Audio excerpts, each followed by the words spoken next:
በደንብ ብናጠና ብንረዳው ብዙ ልናተርፍበት ስለምንችለውና ብዙዎች የተቸገሩበት ስላለ አንድ ትልቅ ነጥብ በሚገባ እናያለን። እንደሚታወቀው አሁን ላይ ሀገራችን ኢትዮጵያ ብዙ ታሪካዊ የሚባሉ የፋይናንስ ሪፎርሞችን እያደረገች ያለበት ሁኔታ አለ። ከነዚህ ብዙ ታሪካዊ ከሚባሉ የፋይናንስ ሪፎርሞች መካከል በግንባር ቀደምትነት የሚጠቀሰው በኢትዮጵያ የካፒታል ገበያ ስራ እንዲጀምር የተደረገበት ሁኔታ የሚጠቀስ ነው። ይህንንም ተከትሎ አሁን ላይ በኢትዮጵያ የኢትዮጵያ የሰነደ ሙዓለ ንዋይ ገበያ ስራ እየጀመረ ያለበት ሁኔታ ነው ያለው። ይህንንም መነሻ በማድረግ አሁን ላይ በሀገራችን በጣም ግዙፍ የሚባሉ የሀገሪቱ ትልልቅ ኩባንያዎች፣ ትልልቅ ባንኮች አክሲዮኖቻቸውን በኢትዮጵያ የካፒታል ገበያ ባለስልጣን በኩል በማስመዝገብ በኢትዮጵያ የሰነደ ሙዓለ ንዋይ ገበያ ሊስት ለመደረግ የሚያስችላቸውን ሂደት እያጠናቀቁ ያለበትና ፕሮስፔክተሳቸውንም ለህዝብ ፐብሊሽ ያደረጉበት ይፋ ያደረጉበት ሁኔታዎች አሉ። እዚህ ጋር ተያይዞ ብዙ ኢትዮጵያውያን የእነዚህን ትልልቅ ተቋማት አክሲዮን ወይም ደግሞ የድርሻ ሰነድ በመግዛት ኢንቨስት ማድረግ ይፈልጋሉ። ነገር ግን በዚህ ላይ የሚነሳው ትልቁ ነጥብ ብዙዎቻችን ብናቀው ልናተርፍበት የምንችለውና እንዳልኳችሁ የብዙዎች ተግዳሮት የሆነው ኮንሴፕት ፕሮስፔክተስ ማለት ምን ማለት ነው? የተቋማት ፕሮስፔክተስ እንዴት መነበብ ይችላል? ለኢንቨስትመንት ውሳኔ መነሻ የሚሆን ሀሳብ ከአንድ ተቋም ፕሮስፔክተስ በምን መልኩ ኤክስትራክት ማድረግ ይችላል የሚለው እጅግ በጣም ትልቅ ነጥብ ነው። ብዙዎች እየተቸገሩበት ያለ ሁኔታ ነው ያለው።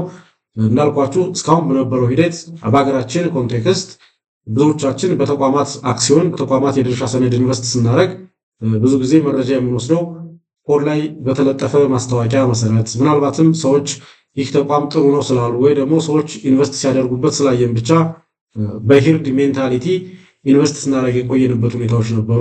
ያ የራሱ ተግዳሮት ነበረው። ነገር ግን አሁን ላይ ይህንን የፋይናንስ ሪፎርም መደረግ ተከትሎ በኢትዮጵያ የካፒታል ገበያ ስራ እየጀመረ ባለበት ወቅት የኢትዮጵያ የሰነደ ሙዓለ ንዋይ ገበያ ተቋማትን ሊስት እያደረገ ያለበት ሁኔታ ነው ያለው። ያ ማለት ማንም ሰው ኢንቨስት ማድረግ ሲፈልግ በአንድ ተቋም የድርሻ ሰነድ ላይ ኢንቨስት ማድረግ ሲፈልግ ስለ ተቋሙ ሙሉ መረጃ ፍትሃዊ በሆነና ተደራሽ በሆነ መልኩ ማግኘት የሚችልበትን አሰራር ዘርግቷል። በዋናነት የኢትዮጵያ የካፒታል ገበያ ባለስልጣን ገበያው ግልጽና ፌር ኤንድ ትራንስፓረንት የሆነ ገበያ እንዲኖር በበላይነት እንደማስተዳደሩ መጠን የየትኛውንም ተቋም ቁመና የሚገልጽ ዶክሜንት መረጃ በቀላሉ ማግኘት የምንችልበት እድል አለ። ይህ መረጃ ፕሮስፔክተስ ይባላል።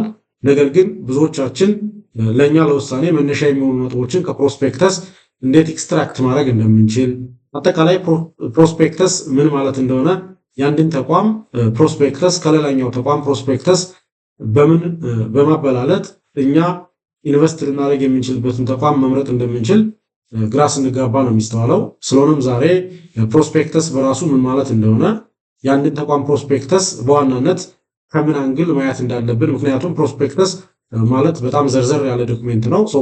ዘርዘር ያለ ዶክሜንት እንደመሆኑ መጠን እያንዳንዱን ላይን ባይ ላይን አንብበን ምናልባትም ለኢንቨስትመንት ውሳኔያችን መነሻ የሚሆኑ ነጥቦችን ማግኘት ልንቸገር እንችላለን። ከኢንቨስትመንት ውሳኔያችን ጋር ሊሄዱ የሚችሉ ተርኒንግ የሚባሉ ፖይንቶች ከፕሮስፔክተስ እንዴት ኤክስትራክት ማድረግና የዛንን ተቋም የኢንቨስትመንት መዳረሻ መሆኑን አለመሆኑን መወሰን እንደምንችል በሚገባ ነው የምናየው። እስከ ቪዲዮ ፍጻሜ ድረስ አብራችሁ እንድትቆዩ በአክብሮት ጋብዛለሁ። ይህ ብርሃን ፋይናንስ ነው። በብርሃን ፋይናንስ የተለያዩ የፋይናንስ ኢንቨስትመንትና የካፒታል ማርኬት ጉዳዮችን እያነሳን እንወያያለን። ስለሆነም ለቻናሉ አዲስ ከሆናችሁ ቻናሉን ሳብስክራይብ በማድረግ የቻናሉ ቤተሰብ እንድትሆኑ የአክብሮት ግብዣ ነው። በቀጥታ ማልፈው ወደ ዋናው ነጥብ ነው።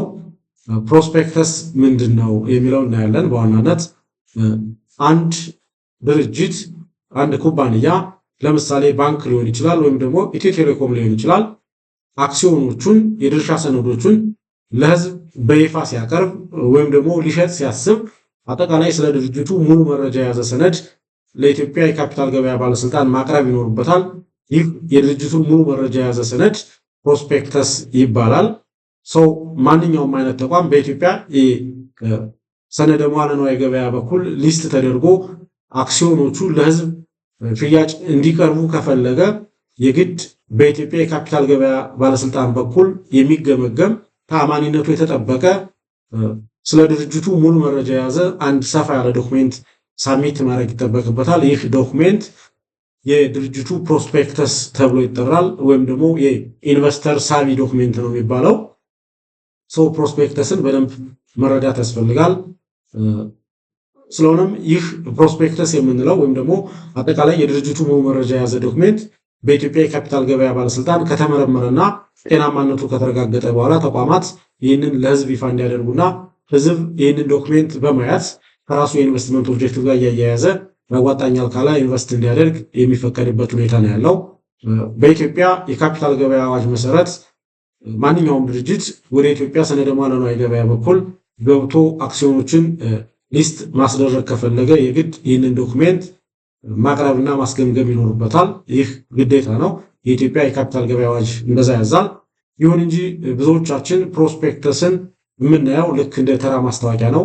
ያ ማለት እስካሁን በነበረው ሂደታችን የተቋማት አክሲዮን ላይ ወይም ደግሞ የተቋማት የድርሻ ሰነድ ስንገዛ የነበረው ኮድ ላይ ይለጠፍ በነበረው ማስታወቂያ ወይም ደግሞ ምናልባትም በሄርድ ሜንታሊቲ ጓደኛችን፣ ጎረቤታችን እዛ ተቋም ላይ አክሲዮን ስለገዛ ብቻ የነበረበት ሁኔታ አለ። ነገር ግን አሁን ላይ ፕሮስፔክተስ የሚባል ዶክሜንትን ይፋ እንዲያደርጉ ይገደዳሉ ተቋማት። ያ ማለት አጠቃላይ የድርጅታቸውን ሙሉ ቁመና ፍንትው አድርጎ የሚያሳይ ዶክሜንት ማለት ነው።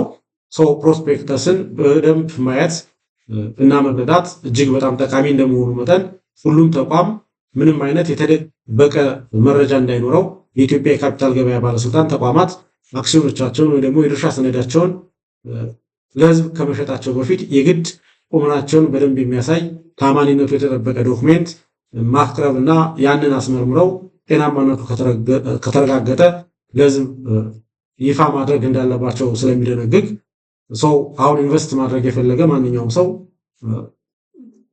ቦርድ ላይ በተለጠፈ ማስታወቂያ ወይም ደግሞ ሰዎች ጥሩ ነው ብለው ስላወሩት ሳይሆን የዛ ተቋም ትክክለኛ ቁመና የተገለጸበትንና የተሰነደበትን ሰነድ በማየት ኢንቨስት ማድረግ የሚቻልበት ሁኔታዎች እየተፈጠሩ ያለበት ሁኔታ እንደመኖሩ መጠን ሁላችንም ፕሮስፔክተስ ማለት ምን ማለት እንደሆነና በምን መልኩ አንደርስታንድ ብናደርገው ለኢንቨስትመንት መነሻ ሀሳቦችን ልናገኝ እንደምንችል መረዳት እጅግ በጣም ጠቃሚ ነው። ፕሮስፔክተስ ማለት እንደሚታወቀው የድርጅቱ አጠቃላይ የምርመራ ውጤት ማለት ነው። ተቋማት ፕሮስፔክተሳቸውን በአራት አካላት ቨሪፋይ አድርገው ያዘጋጃሉ። ያ ማለት ራሱ ተቋሙ አለበት፣ ኤክስተርናል ኦዲተሮች አሉበት፣ ትራንዛክሽን አድቫይዘርስ አለበት፣ ሌጋል አድቫይዘሮች አሉበት። እነዚህ አራት አካላት በጋራ በመሆን የዛንን ተቋም ሙሉ መረጃ ያዘጋጃሉ።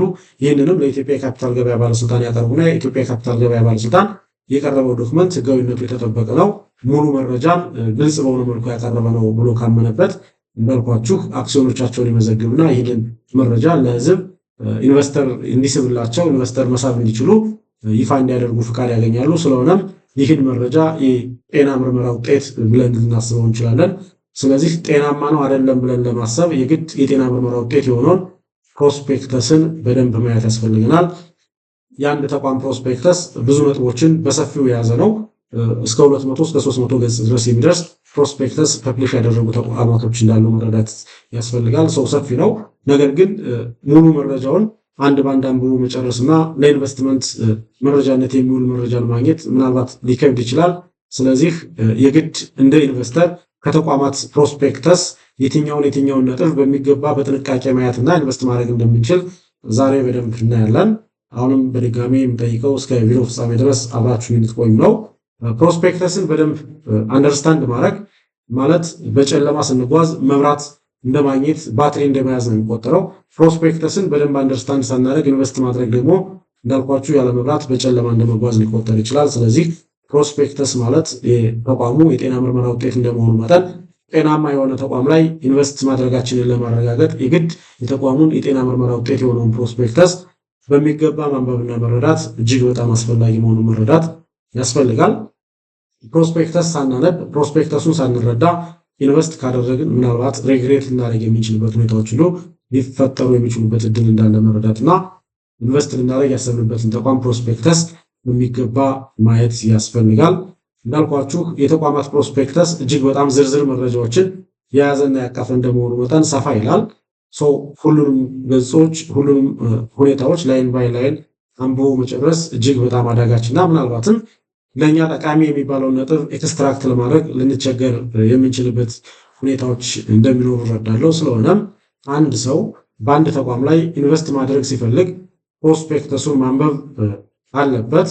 ነገር ግን ፕሮስፔክተሱ ላይ በደንብ ትኩረት ተሰጥተው ሊነበቡ ሊታዩ ቫሊዴት ሊደረጉ የሚገባቸው ነጥቦች መለየት የግድ ያስፈልጋል።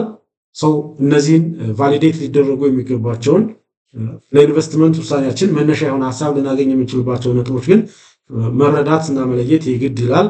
ስለሆነም እነዚህ ነጥቦች እነማን እንደሆኑ አሁን ላይ በዝርዝር እናያለን። አንደኛውና የመጀመሪያው የተቋሙን የፋይናንስ ጤናማነት ማየት ያስፈልጋል። በፕሮስፔክተስ ውስጥ ከሚገለጡት ነጥቦች አንደኛው የፋይናንሱን ጤናማነት የሚያሳዩ ነገሮች ይገለጻሉ። ስለዚህ ይህንን ሴክሽን በጥንቃቄ ማየት ያስፈልጋል።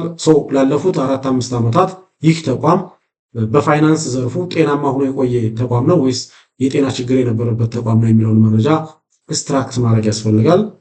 ምክንያቱም የጤና ምርመራ ውጤት ለእኛ የኢንቨስትመንት ውሳኔ እጅግ በጣም ትልቅ የሆነ መነሻ ነጥብ ስለሚሆነን የተቋሙን ፕሮስፔክተስ ስናይ የመጀመሪያና በዋናነት ልናየው የሚገባ የዛንን ተቋም የጤና ምርመራ ውጤቱን ከፋይናንስ ፐርስፔክቲቭ ቫሊዴት ማድረግ ያስፈልጋል። ስለዚህ የፋይናንስ ታሪኩን የዛን ተቋም ያለፉትን 4-5 ዓመታት የፋይናንስ ታሪክን በሚገባ ማየት እጅግ በጣም አስፈላጊ ነው።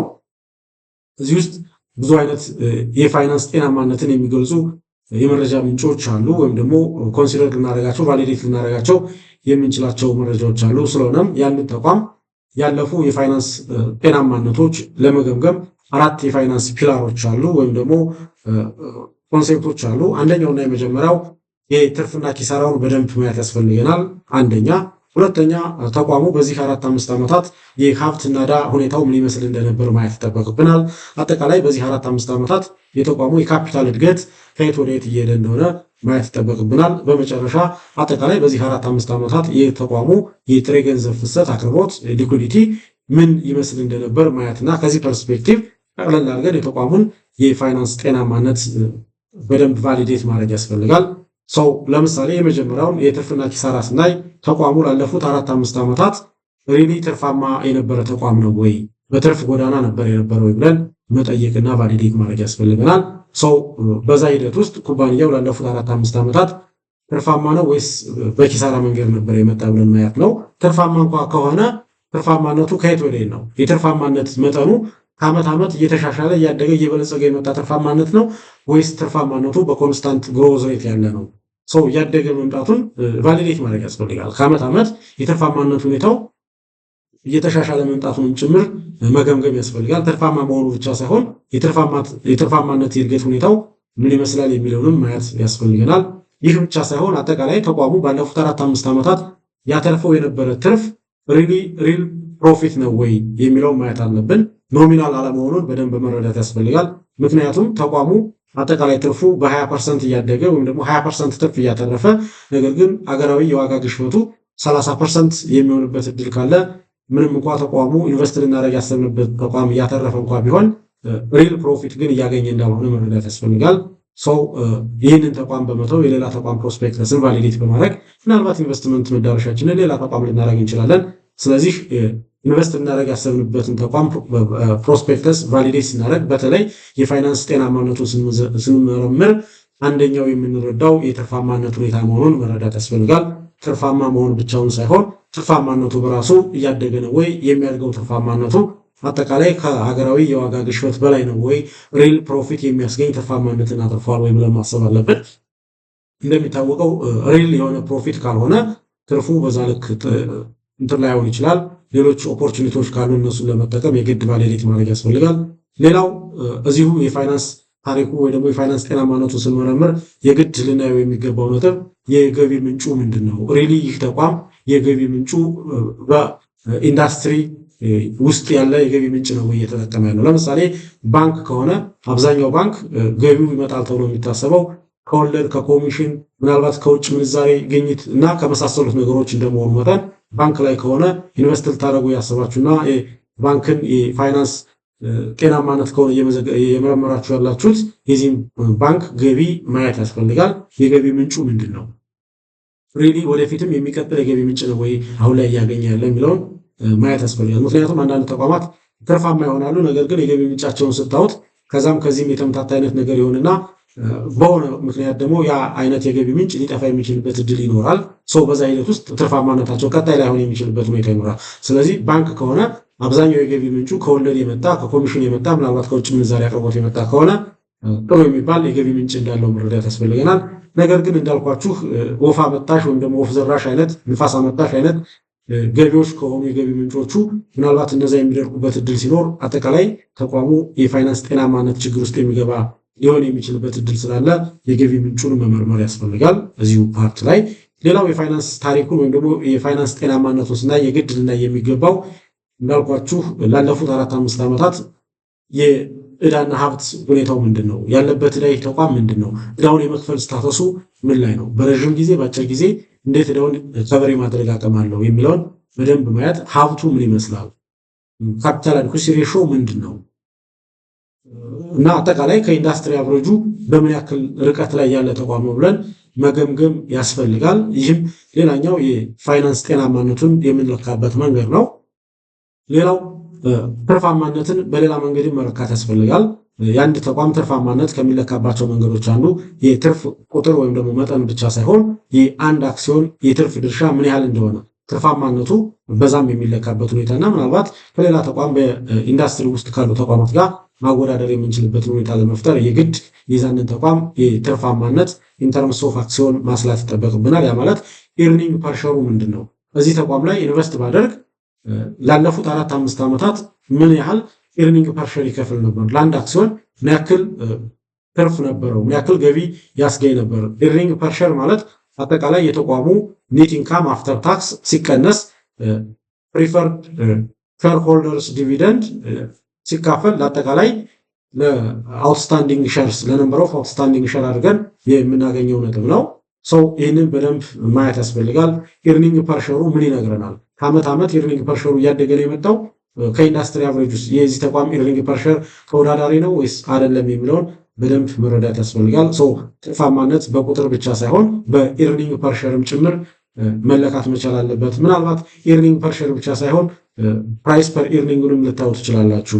የተለያዩ መለኪያ መንገዶችን ጭምር በማየት አጠቃላይ ተቋሙ ላለፉት 4-5 ዓመታት የፋይናንስ ጤናማነት ሁኔታውን ቫሊዴት ማድረግና ይህ የፋይናንስ ጤናማነት ሁኔታው ከእናንተ የኢንቨስትመንት ኦብጀክቲቭ ጋር አንላይን ሆኖ ካገኛችሁት ሰየው ብሎ መቀጠል፣ ካልሆነ ግን ሌሎች አማራጮችን ለመፈለግ መነሻ የሆነ ሀሳብ የምታገኙበት ከፕሮስፔክተስ ውስጥ አንደኛውና የመጀመሪያው ሴክሽን ፋይናንሻል ፐርፎርማንሱን ቫሊዴት ማድረግ የፋይናንስ ታሪኩን መገምገም መረዳት መሆኑን በደንብ ማስተዋል ያስፈልጋል።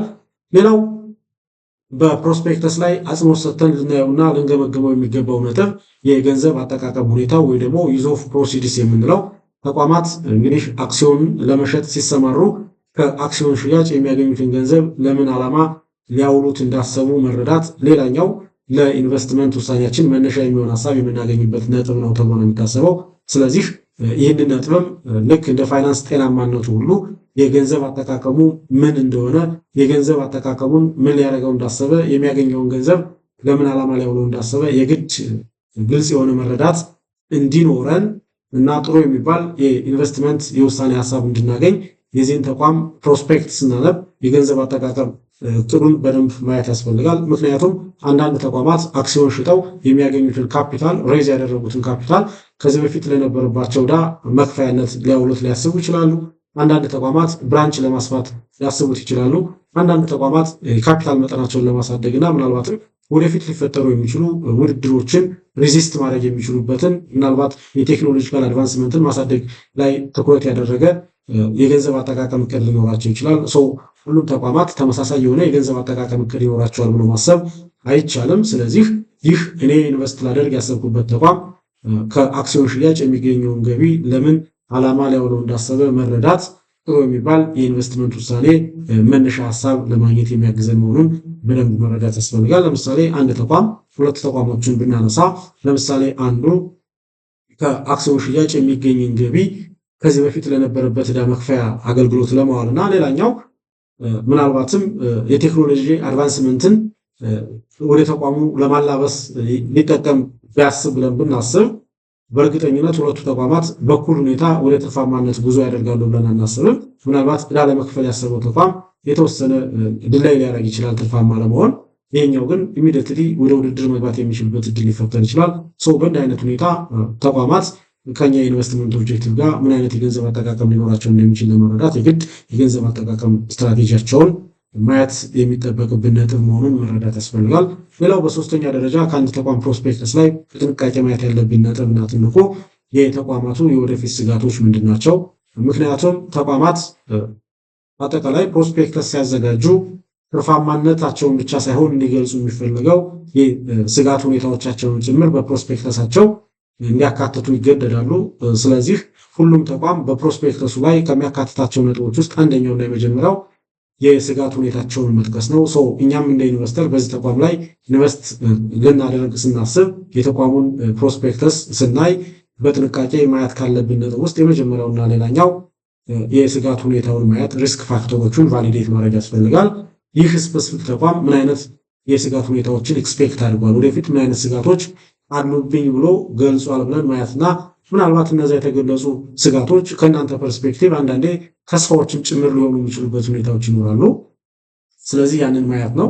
ለምሳሌ የገበያ ስጋት አለብኝ ብሎ ሊያስብ ይችላል። እናንተ ፕሮስፔክተሱን እያያችሁለት ያለ ተቋም የገበያ ስጋት ለምሳሌ በኢትዮጵያ ኮንቴክስት ባንኮችን ብናነሳ የገበያ ስጋት ለምሳሌ የውጭ ባንኮች ወደ ኢትዮጵያ የሚመጡበት እድል ስላለ ከፍተኛ የሚባል ውድድር ሊኖር ስለሚችል የገበያ ስጋት የገበያ ድርሻ ሊያንስብኝ ይችላል።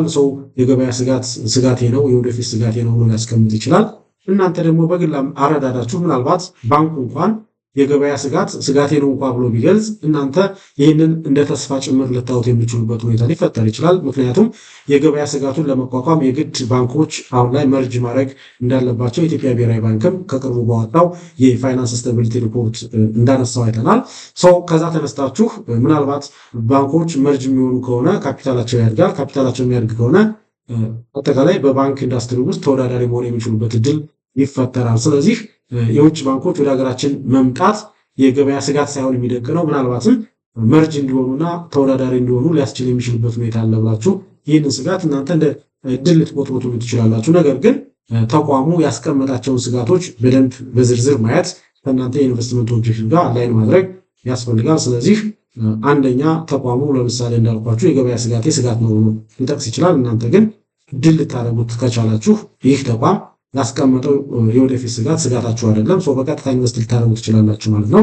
ሌላው ምናልባት የህግና መመሪያዎች ለውጥ መደረግ ስጋቴ ነው ብሎ ሊያስቀምጥ ይችላል። ለምሳሌ አሁንም ባንክን ብናይ የአንድ ባንክ ፕሮስፔክተስ ስታነቡ ይህ ባንክ ሌላው ስጋት ብሎ ያስቀመጠው ነጥብ ለምሳሌ የህግና የመመሪያ ለውጦች መደረግ የወደፊት ስጋቶች ናቸው። እንደሚታወቀው በሀገራችን ኢትዮጵያ ብዙ ጊዜ ህጎችና መመሪያዎች ተልተሎ ይቀያየራሉ። አንዳንዴ ኦቨርናይት በሚባል አይነት ሁኔታ ኢፌክታቸው ሳይታይ ብዙ ጊዜ ለውጥ የሚደረግባቸው መመሪያዎች አሉ። በዛ ሂደት ውስጥ ባንኮች ወይም ደግሞ ተቋማት ምናልባት ኔጌቲቭሊ አፌክት ሊደረጉ የሚችሉበት ሁኔታ አለ። ለምሳሌ የምንዛሬ ተመን ለውጦች መደረግ፣ የወለድ መጠን፣ ምናልባት ሌሎች አይነት ለውጦች ተልተሎ የሚደረጉ ከሆነ አጠቃላይ በስራዬ ላይ በፐርፎርማንስ ላይ ስጋት ይሆናል ብሎ ሊያስቀምጥ ይችላል። እናንተ ይህንን ስጋት እንደ ስጋት ልታዩት ትችላላችሁ፣ ወይም ደግሞ እንዳልኳችሁ እንደ ጥሩ አጋጣሚ ልታዩት ትችላላችሁ። ኋቴቨር ግን ተቋሙ ፕሮስፔክተሱን እያነበባችሁ ያለበት ተቋም ምን አይነት ስጋቶችን እንደጠቀሰ አሁንም ማየት ያስፈልጋል። ሌላው ምናልባት የማክሮ ኢኮኖሚ ስጋቶችም አሉብኝ ሊል ይችላል። ለምሳሌ የዋጋ ግሽበት መኖር አጠቃላይ ለእኔ ወደፊት ተግዳሮቴ ነው ሊል ይችላል። የምንዛሬ ተመን ለውጦች፣ የወለድ ለውጦች መኖር አጠቃላይ ቀጠናዊ ትስስር ላይ የሚኖሩ ለውጦች የወደፊት ስጋቶች ናቸው ብሎ ሊያስቀምጥ ይችላል። እናንተ ምናልባት ይህንን እንዳልኳችሁ ከስጋት ይልቅ ወደ ኦፖርቹኒቲ የሚቀይሩበት እድል ካለ ልታዩት የሚችሉበት እድል ይኖራል። ሌላው እና አንዳንዴ ኦፕሬሽናል ሪስኮች አጠቃላይ የአሰራር ስጋቶች፣ የአሰራር ክፍተቶች ሊያጋጥመኝ ይችላሉ። ለምሳሌ ባንክ የሳይበር ጥቃት ወይም ደግሞ የውስጥ ሲስተም መቋረጥ ሊያጋጥመኝ ይችላል ብሎ ሊያስብ ይችላል። የዲጂታል አድቫንስመንቱን በመገምገም የስራ ማስኬጃ ስጋቶች ሊያጋጥመኝ ይችላል ብሎ ሊያስብ ይችላል። ስለዚህ እነዚህን ስጋቶች በሚገባ በማየት ከእናንተ ኢንቨስትመንት ኦብጀክት ጋር አላይን ማድረግ ያስፈልጋል። ፕላስ የዚህን ተቋም አጠቃላይ ስጋቶች ከሌላ ተቋም አጠቃላይ ስጋቶች ማወዳደርና የየትኛው ተቋም የወደፊት ስጋቶች ለእናንተ ቀላል እንደሆኑ መምረጥና የተሻለ የኢንቨስትመንት መዳረሻችሁን መምረጥ የግድ ያስፈልጋል። ሁሉም ተቋም ተመሳሳይ የሆነ የወደፊት ስጋቶች ይኖሩባቸዋል ማለት አይደለም። ምንም እንኳን አንድ አይነት ኢንዱስትሪ እንኳን ቢሆኑ ስጋቶቻቸው ሊለያይ ይችላሉ። ለምሳሌ አሁን የሳይበር ጥቃት ለአንዱ ባንክ ለምሳሌ ስጋት ላይሆን ይችላል፣ ለአንዱ ባንክ ከባድ ስጋት ሊሆን ይችላል። ቤዝድ ኦን ዜር ሌቭል ኦፍ አድቫንስመንት ቴክኖሎጂካል አድቫንስመንታቸውን መሰረት አድርገው ለአንዱ ተቋም የመመሪያ ለውጥ መደረግ ስጋት ላይሆን ይችላል፣ ለአንዱ ተቋም ሊሆን ይችላል። ከዚህ ውጭም ሌላ ስጋቶችን ሊጠቅስ የሚችልበት ሁኔታ አለ። ስለዚህ ኢንቨስት የምታደርጉበት ተቋም የወደፊት ስጋቶች ምን እንደሆኑና ለእናንተ ከየትኛው ተቋም ላይ ኢንቨስት ብታደርጉ የወደፊት ስጋቶቻችሁ ቀላል ሊሆኑ እንደሚችሉ ቫሊዴት ማድረግ ያስፈልጋል ማለት ነው። አራተኛውና ሌላኛው የግድ የአንድ ተቋም ፕሮስፔክተስ ስታነቡ በጥንቃቄ ልታዩት የሚገባ ነጥብ የአመራር ብቃትና አጠቃላይ የአስተዳደር ሁኔታውን ማየት ነው። ማኔጅመንት ኤንድ ገቨርናንሱ ማየት ያስፈልጋል። ምክንያቱም በሀገራችንም እንደሚባለው ተቋም መሪውን ይመስላል ይባላል። ጥሩ የሚባል መሪ ካለው፣ ጥሩ የሚባል አወቃቀር ካለው፣ የአመራር አወቃቀር ካለው፣ የአስተዳደር ሁኔታዎች ካሉ ተቋሙ ውጤታማ የማይሆንበት እድል አይኖርም ተብሎ ስለሚታሰብ ተቋም መሪውን ይመስላል ይባላል። ጠንካራ የሆነ ተቋም በመሪው እንደሚመራ፣ ጠንካራ የሚባል መሪ ጥሩ የሚባል ተቋምን መፍጠር እንደሚችል በመረዳት አጠቃላይ የአንድ ተቋም ፕሮስፔክት ስታነቡ የአመራር ብቃትና አስተዳደር ሁኔታን መረጃ የሚሰጠውን ፓርት ሴክሽን በሚገባ ማየት ያስፈልጋል። ለምሳሌ እዚህ ነጥብ ላይ የምታዋቸውና እንድታዋቸው የሚፈለጉ ነጥቦች አጠቃላይ የተቋሙ የቦርድ አባላት ስንት እንደሆኑ፣ ካሉት የቦርድ አባላት ውስጥ ምን ያክል የቦርድ አባላት የጥቅም ግጭት የሌለባቸው ኢንዲፔንደንት እንደሆኑ፣ አጠቃላይ ምን ያክል የስራ አስፈጻሚዎች እንዳሉና የስራ አስፈጻሚዎች አጠቃላይ ታሪካቸው ምን እንደሆነ ማየት ያስፈልጋል። እዚህ በፊት የነበሩ የቦርድ አባላትና የስራ አስፈጻሚዎች ጥንካሬ በሌላ ተቋም ላይ ምን ይመስል እንደነበር፣ የትምህርት ደረጃቸው፣ የስራ ልምዳቸው። አንዳንዴ የቦርድ አባላትና የስራ አስፈጻሚዎች 3-4 ተቋም ሊመሩና 3-4 ተቋም ላይ እጅግ በጣም ኤፊሽንት ከነበሩ ተቋማታችን ለጥሩ ውጤት ያበቁ ከሆኑ ምናልባት አሁን እናንተ የምታነቡበትን ተቋም እየመሩ ካገኛችኋቸው ወይ ልትሉ ትችላላችሁ፣ ደስተኛ ልትሆኑ ትችላላችሁ።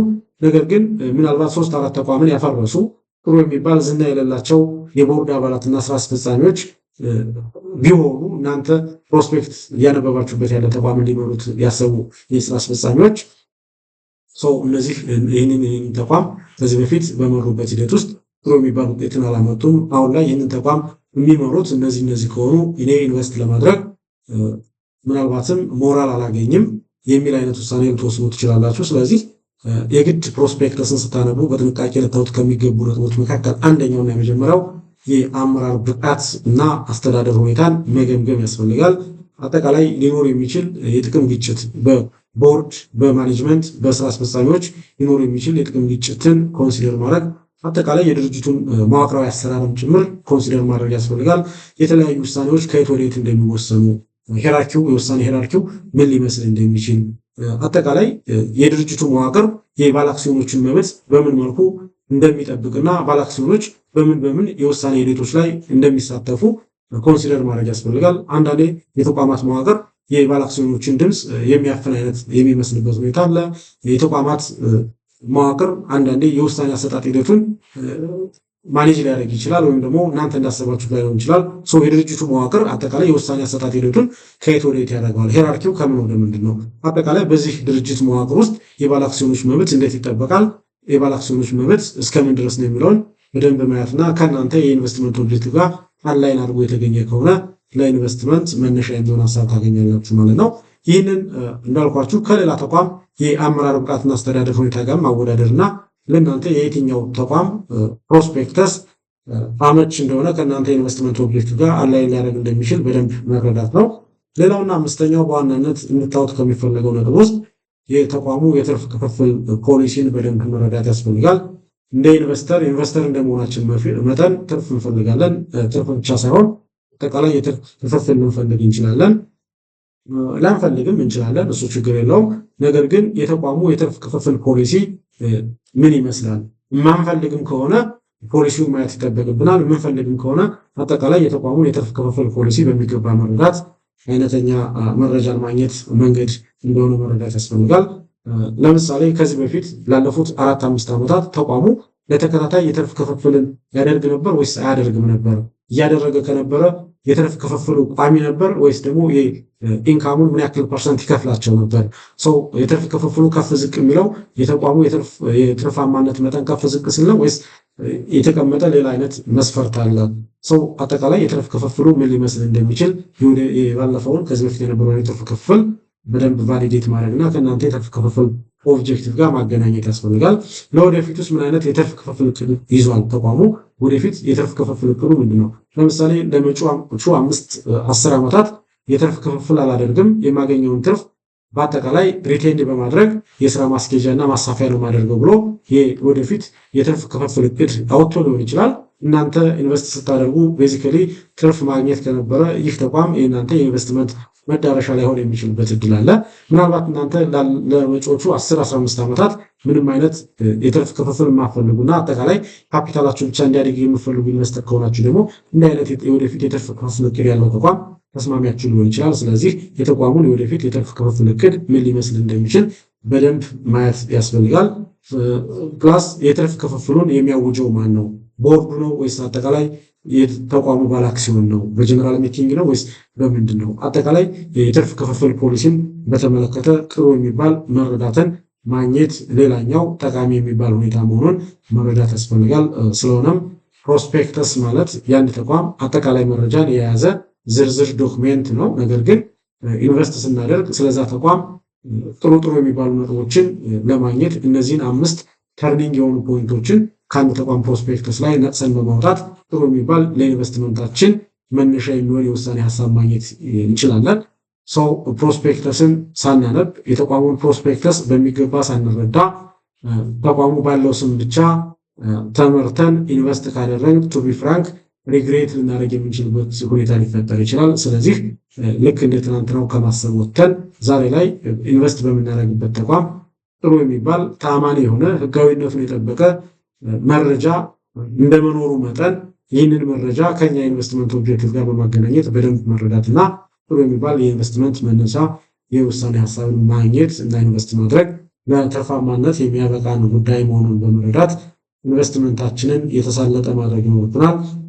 ከዛ ባለፈ ግን ልክ እንደ ትናንትናው በስም ብቻ እከሌ የሚባለው ተቋም እነከሌ ገብተውበታል አትራፊ ይመስለኛል፣ እነከሌ የገቡ ጥሩ ስለሆነ ይመስለኛል በሚል ሄርድ ሜንታሊቲ አይነት ኮንሴፕትን ብቻ ተከትለን ኢንቨስት ማድረግ ለውጤት የማያበቃን መሆኑን በደንብ በመረዳት አጠቃላይ ኢንቨስት ልናደርግ ስላሰብንበት ተቋም ፕሮስፔክተሱን ዌብሳይቱ ላይ በማውረድ በሚገባ ማንበብ ያስፈልጋል።